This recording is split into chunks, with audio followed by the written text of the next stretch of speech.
Sometimes you have games that are very important.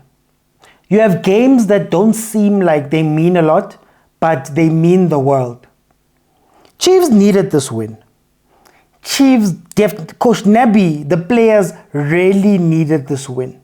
Because sometimes you just need to break a run of form. Sometimes you need an undeserved win, or just allow chaser corner, just to break some of that momentum of what was happening. Because in the PSL, the truth is, every team here, the moment you lose 2, 3, 4, 5 matches and you have a run, your job is on the line. The way people feel about you and look at you changes. Coach Nabi is in a place where the sentiment around him is changing. So he needed this win. Chippa actually helped Chiefs out by not pitching for this game. The last time we played Chippa, Buffalo City Stadium, I remember the pitch was not very good, but Chippa was scary because they were playing. They were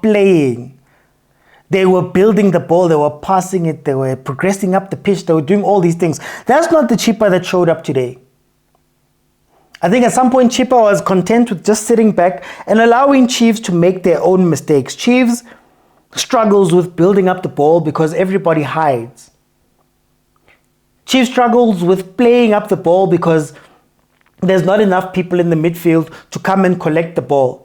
So they play this long ball. They're always looking for this long ball out to the sides to try and cheat and win the game that way. But they tend to give away the ball way too much when they're building up. We saw it a little bit versus Polokwane City, where Mtetwa kept trying for this long ball. There's this thing that they do where they play the ball up a little bit and then they have to play a 10-yard pass.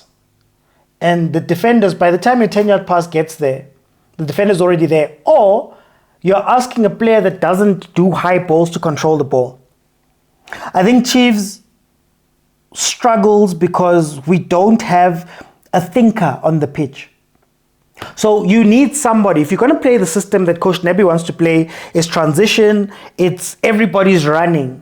You need somebody that can trap the ball and make the decision, but also make the right pass through. That's why Sirino was so important, has been so important for this team this year.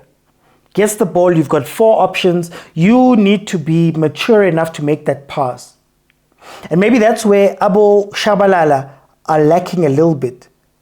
I've said before that you cannot fault Duba, Shabalala, Dupreez. You can't fault them for the energy they give to the team.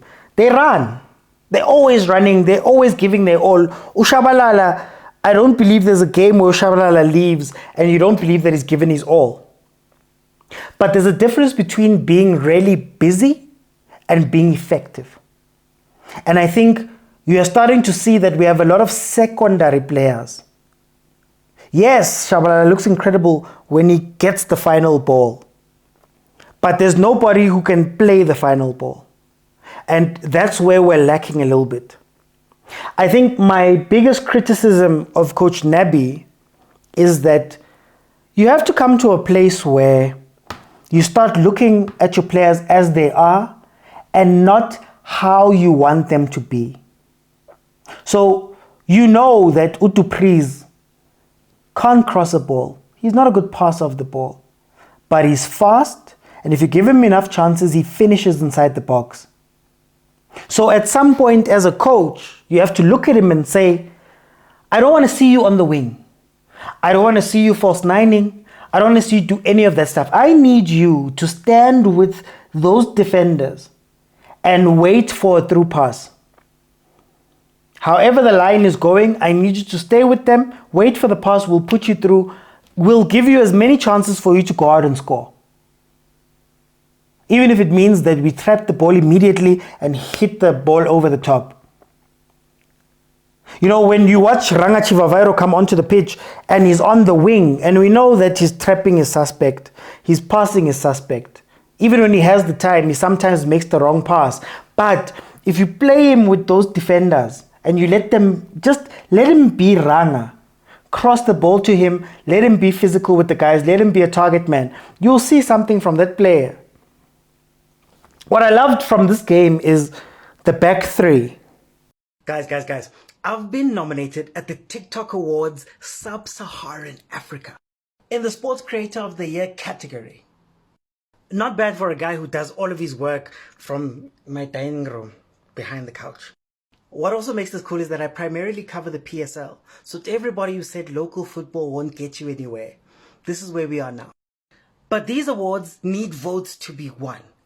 So I need you to go to the link in my profile. Don't worry, it's going to be anywhere you're watching this. If you go to the profile, you will find this link. Click on the Sports Creator of the Year and then click on the Vote Now button next to my picture. That's how you cast a vote. You can vote for me once every single day up until this date and time, the 31st of December at 1 minute to 12. Remember, this is the Sub-Saharan Africa Awards. So it's a chance for me to put a star on my logo, man. Because, well, hi. So my overthinkers, please ask everybody to vote. Ugogo nomkhulu, everyone who you can, because this is a chance for us to really state that South African football is something really important and can be taken seriously. Help me out. We got a back three. Dortley, Mikel, Ditlokwe. And they didn't move. They didn't do anything higher grade. They didn't push. They didn't do all. They were always there to cover each other. Now, Dortley did get a yellow card in covering, but I like the fact that they were always there. Became a bit difficult in the second half when Coach Kopo brought in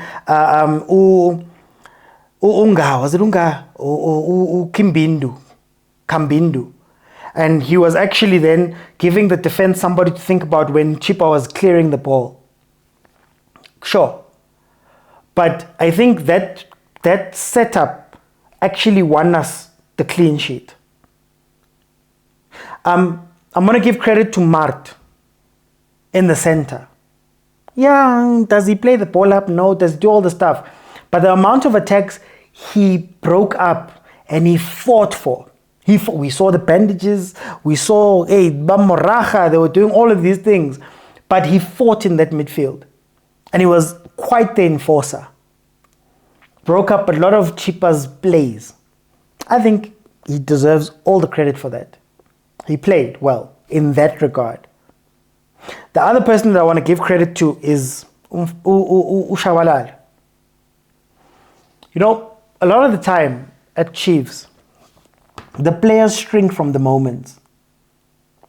And Chiefs has been typified by players who, when the moment comes, you can trust Jabupule to want that moment and to want to play in that moment and want to score in that moment and to call for that moment. You could ask Abu Mbesuma, you could ask Abu Yeye, Abu Shabalala, you could ask those players when it was getting tough and there were no answers. You need to have somebody who will go and take the ball and go score. Do put down two players and scored today. He took the responsibility, and I think we're going to need a lot of that this year. I gave credit to Mamelodi Sundowns with Uribeiro. I gave credit to Mamelodi Sundowns with what he did. I gave credit, there's a video that I'm going to put out. I gave credit to Pirates for Mfukeng doing those type of things. And I'd said that one of the defining features of a season is you're going to need some guys who are going to step up when the time is needed, when nothing is going right. And I'm glad Umdu stood up. Hopefully he can carry on standing up and doing that because, like I said, we're going to need that a lot. Him and Umfundo seem to have that attitude. So we're going to look to them a lot in second halves. Fundo in the second halves do throughout the game. But I want to give them credit. And I also want to give credit to Chiefs.